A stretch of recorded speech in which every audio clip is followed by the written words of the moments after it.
तो हेलो दोस्तों, स्वागत करते हैं आपका एक और नए वीडियो में। तो हम सॉल्व कर रहे हैं chapter cell cycle and cell division के नीट के प्रीवियस ईयर क्वेश्चंस। और अभी तक हम कर चुके हैं नीट 2023, 22, 21 और 20। इन सभी ईयर जो क्वेश्चन आए हुए थे सेल साइकिल से वो हम सॉल्व कर चुके हैं। तो मैंने लास्ट वीडियो में आपको करवाए थे नीट 2020 जो अक्टूबर में हुआ था उसके क्वेश्चन करवाए थे। तो अब इस वीडियो में हम करने वाले हैं सितंबर में जो पेपर हुआ था नीट 2020 का, उसके सारे क्वेश्चन देखने वाले हैं। तो चलो जल्दी से स्टार्ट करते हैं इस वीडियो को। तो नीट 2020 सितंबर वाले पेपर में भी 4 क्वेश्चन आए थे और अक्टूबर वाले में भी 4 क्वेश्चन आए थे। तो वो सारे क्वेश्चन हम देख चुके हैं। चलो अब फटाफट से इन क्वेश्चंस को भी देख लेते हैं। तो बैक टू बैक वीडियोस में इसलिए डाल रहा हूँ क्योंकि फटाफट से चैप्टर हमारा जल्दी से तैयार हो जाए। तो क्वेश्चन नंबर 45 मेरे सामने में, identify the correct statement with regard to G one phase of interphase. तो जीवन फेज के रिगार्डिंग हमें करेक्ट स्टेटमेंट बतानी है। 4 ऑप्शन दे रखे हैं। पहला ऑप्शन है reorganisation of cell components takes place. तो क्या जीवन फेज में जो हमारे सेल कंपोनेंट्स होते हैं क्या उनका रीऑर्गेनाइजेशन होता है? नहीं, जीवन फेज में नहीं होता, वो एम फेज में ही हो जाता है। मतलब ड्यूरिंग एम फेज रीऑर्गेनाइजेशन हो जाता है जितने भी सेल कंपोनेंट्स होते हैं उनका। बी ऑप्शन है तो ये ऑप्शन नहीं होगा। तो बी ऑप्शन है cell is metabolically active, grows but does not replicate its DNA. हाँ, ये राइट ऑप्शन होगा कि जीवन फेज में मेटाबॉलिकली एक्टिव होती है सेल, फंक्शन कर रही होती है, ग्रो करती है, लेकिन डीएनए का रेप्लिकेशन नहीं होता। ठीक है, अच्छा दो ऑप्शन और इनको भी पढ़ लेते हैं। Nuclear division takes place. तो कैरियोकाइनेसिस तो नहीं होता, ये रॉन्ग आंसर है। डीएनए सिंथेसिस और रेप्लिकेशन ये भी नहीं। तो इसका राइट आंसर होने वाला ऑप्शन भी। बहुत ईजी क्वेश्चन था ये तो। चलो अब हम नेक्स्ट क्वेश्चन देखते हैं फटाफट से। तो क्वेश्चन नंबर है हमारे पास ये रहा। हाँ, तो ये रहा क्वेश्चन नंबर 59। क्वेश्चन नंबर 59 पढ़ते हैं क्वेश्चन को। Dissolution of synaptonemal complex occurs during. अब ये फिर से प्रोफेज 1 का क्वेश्चन आ गया है और मैंने पिछले 3 वीडियो में भी आपको ये बताया था कि मियोसिस 1 में प्रोफेज 1 बहुत ज़्यादा इंपॉर्टेंट है और ज़्यादा पढ़ना भी नहीं है इसमें। एनसीईआरटी पढ़ लोगे तो उसमें काम चल जाएगा, उससे बाहर कुछ भी नहीं है। तो ये क्वेश्चन काफी सिंपल है कि जो सिनेप्टोनीमल कॉम्प्लेक्स होता है एक स्ट्रक्चर होता है जो 2 होमोलोगस क्रोमोसोम की पेयरिंग में हेल्प करता है। ठीक है, वो उसका डिसोल्यूशन कब होता है? तो मैं एक बार फिर से रिकॉल करवा देता हूँ पूरा टॉपिक प्रोफेज 1।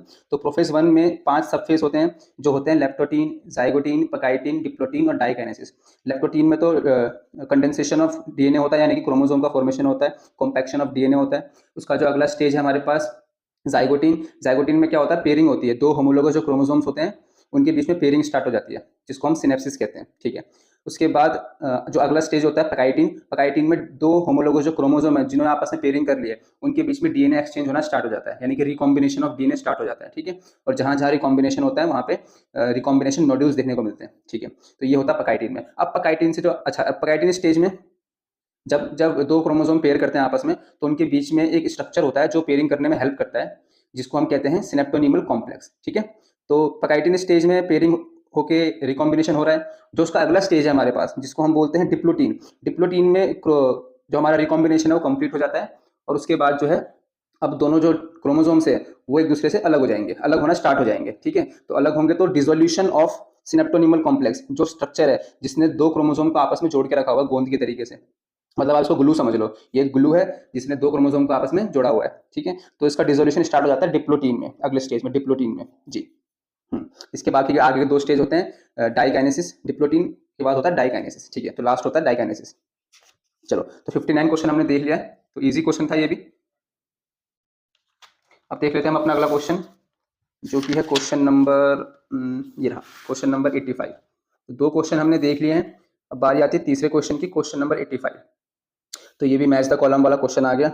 लास्ट वीडियो में मैंने ये कहा था कि सेल साइकिल से ऐसा हो ही नहीं सकता कि मैच द कॉलम वाला क्वेश्चन ना आए। चलो इस क्वेश्चन को पढ़ लेते हैं फटाफट से। Match the following columns with respect to meiosis.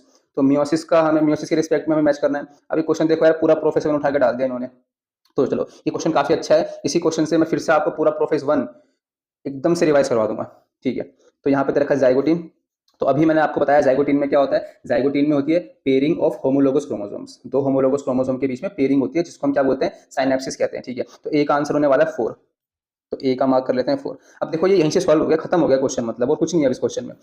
4 option दिए हुए हैं हमको जिसमें ए का 4 कहाँ है? सिर्फ पहले ऑप्शन जो ए ऑप्शन है, ए ऑप्शन ए का 4 यहाँ है, बाकी किसी में ए का 4 नहीं है। तो आगे करने की जरूरत भी नहीं है, इससे बहुत टाइम बचता है। तो यहीं खत्म हो गया। फिर भी हम देख लेते हैं, बी है पकाइटिन। तो पकाइटिन में क्या होता है? अब पकाइटिन में हमको पता है रिकॉम्बिनेशन होता है, तो हम कह सकते हैं क्रॉसिंग ओवर होती है, जो डीएनए मटेरियल एक्सचेंज होता है। तो बी का होने वाला है 3। बी का 3 बिल्कुल सही।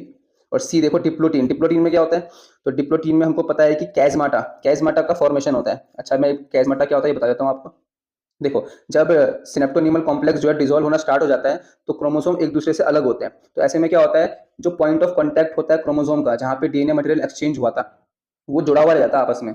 और क्रोमोसोम जब एक दूसरे से दूर जाते हैं तो एक्स शेप स्ट्रक्चर बनता है। उस एक्स शेप स्ट्रक्चर को बोलते हैं कैजमाटा। ठीक है, तो ये आपको कहाँ देखने को मिलेगा, डिप्लोइड में देखने को मिलेगा।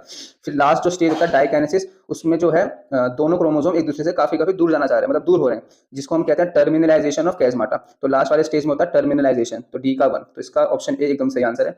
चलो, तो हमने अभी तक 3 क्वेश्चन देख लिए हैं। अब लास्ट क्वेश्चन जो इस चैप्टर से आया था नीट 2020 में, ये है क्वेश्चन नंबर 90।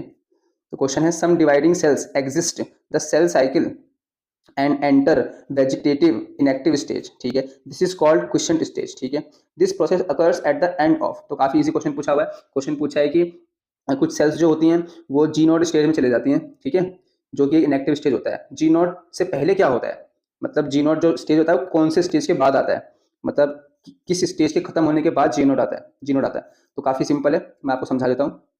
सेल साइकिल में जब एम फेज हो जाता है, एम फेज, तो एम फेज होने के बाद जो डॉटर सेल्स होती है उनके पास 2 ऑप्शन होते हैं, या तो जी नोड में चले जाएं, मतलब इनएक्टिव स्टेज में चले जाएं, या फिर अपना नॉर्मल सेल साइकिल में एंटर हो जाए, यानी कि जी1 फेज में आ जाए, जिसमें उनकी ग्रो होगी, मेटाबॉलिकली एक्टिव रहेंगी, फंक्शन करेंगी अपने।